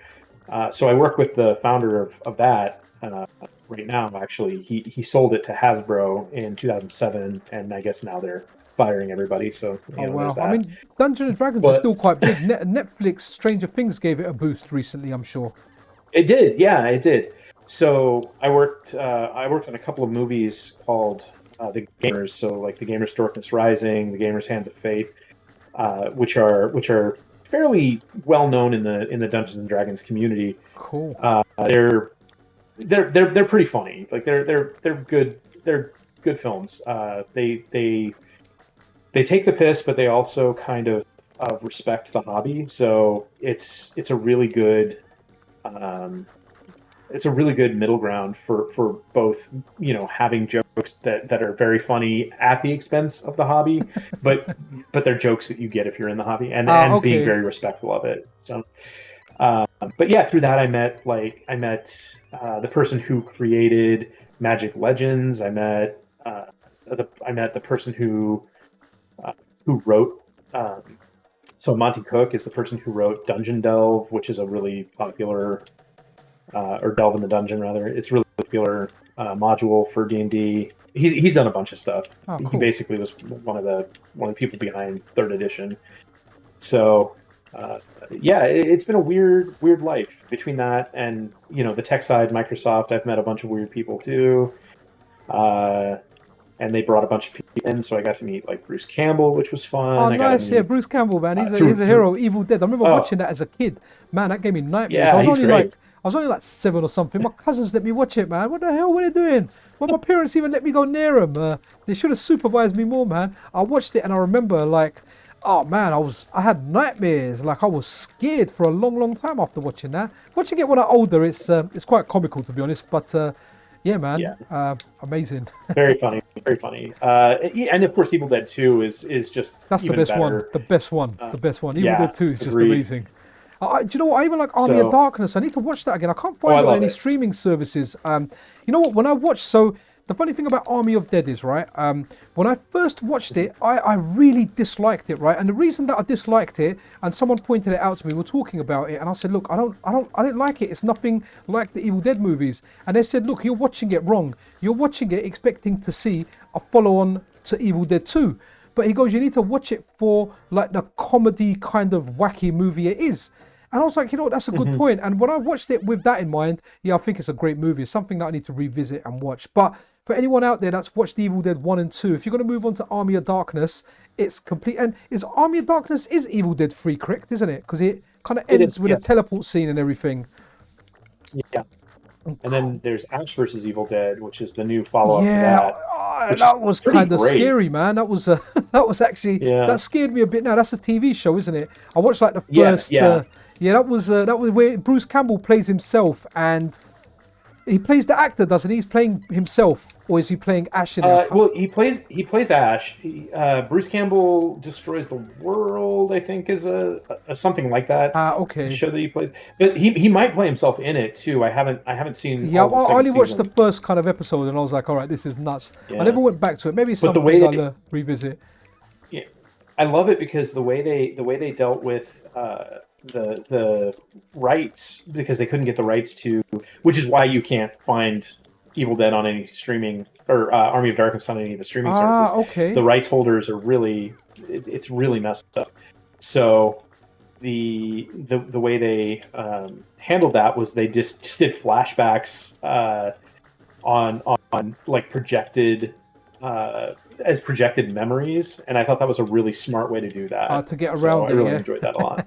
Yeah. Actually, talking of smart ones, one of the smartest things I liked was when South Park insulted the Scientologists, and Oh they weren't yeah. allowed. Like, so the guy that plays Chef Isaac something, I can't remember his full name to be honest, but he weren't allowed to do any new lines. So the way they kind of killed him off in that was like the worst possible way, and all the lines they made of him was chopped up using vocals that they had rights to from previous episodes, which to be honest I Right. thought was just genius. Yeah. Yeah. I have a lot of opinions about Scientology, but in Yeah, my industry, it's we very dangerous. oh really? So Okay, yeah, we yeah. haven't. There used to be a there still is. There's a Scientology center next to an arcade. It's turned into like a more of a gambling den now because arcades aren't popular. On Tottenham Court Road, we used to call it Goose Street Arcade because it was around the corner from Goose Street Tube Station, the closest one. So they had one Okay. near there, but obviously we were too wise to go into there. They used to try and entice people in, but I think they looked at us and because we looked ghetto, they just thought, yeah, these guys, they're no good to us. They don't have any money. Yeah, exactly. Exactly. But you know what, Andy? Let's kind of wrap it up, man. Like it's been good. We've been Yeah. going for like almost 2 hours now, dude. So this is going to be a long video, man. Right, here we go. Wicked. Awesome. Anything you want to add? Obviously, guys, I'm going to leave a link to Andy's channel or his where he's got a really good documentary style video on turtles, the origin, how we done the ROM hack, and guys, like the editing in there, it's amazing. It's really really good. I recommend you give that guys a watch. But Andy, before we kind of head out, is there anything you kind of want to? Is there anything you want to mention? Anything you want to talk about? That's the primary thing. That channel has a lot of our hard work on it, and I really love that it's getting eyes. Obviously, the Turtles documentary is near and dear to me. It's the first thing I've ever done fully solo. I from inception to conclusion, it was 2 weeks. I just basically wrote a script, ran through it, and decided I'm going to make this fun. So but the channel itself is just full of hard work we've done. We did a bunch of ads for a mobile game company called Big Fish Games. We basically used their money to make our own weird stuff. So that was a lot of fun. Um, we've got a show that we did, back in 2012 called Glitch that is absolutely. I mean, we were doing this in 2012. That was before the video game renaissance really took off. It was before a lot of stuff really happened, and we were doing this video game centric show about a man having a quarter life crisis and wishing his life was more like a video game. So it gets granted, but it's only the bugs. So basically, a Okay. lot of really deep. Yeah, so that's a really fun show that's on there. A lot of really deep cuts in that show. I think we've got the merchant from Mylon's Secret Castle at one point, which that's how the director and I bonded because I was laughing so hard. And he's like, "Wait, you get this?" I was like, "It's Mylon's Secret Castle. It's hilarious." So yeah, that was it's great. Go check it out. Um, a couple of the actors in it went on to do some really cool stuff. One of them's a regular. I guess they're the show's over now, but he was a regular on New Amsterdam. One of the actors was Viggo Mortensen's wife in Captain Fantastic, which is a great movie. You should definitely watch that if you haven't. So they kind of integrated into that group for a little while. That was one of those I have cool friends moments because I got a picture at 3 a.m. and it was them and all of the people from Lord of the Rings except for obviously Christopher Lee and Ian McKellen. So it was everyone else that was Okay. major in Lord of the Rings, all at a pub in LA, flipping me off. It was so great. Like Right. that's the No, kind no, of no stuff that one, no is one looks just good at 3 a.m. though. Yes, I can imagine that picture not looking the oh best. they did. Yeah. They did. That's the sad part. Actors, like Yeah. Okay. they've got that glam. Awesome. But their 3 a.m. is also noon, so Ah, that's fine. cool. All right. Well, Anyway, yeah. so Wicked. yeah, just go check that out. Wicked. All right. Awesome, guys. Well, Huh. look. Yeah. That's kind of it. I hope you enjoyed this podcast. Like I said, if you want to get involved and you want to come on as one of the guests, just hit me up in the Discord. Invite link in the description. Andy's also on the Discord if you want to chat to him. He's Yep. very very approachable. But that's really it, guys. So this is goodbye and yeah, all the best from Pixel Cherry Ninja and MDD. Wicked.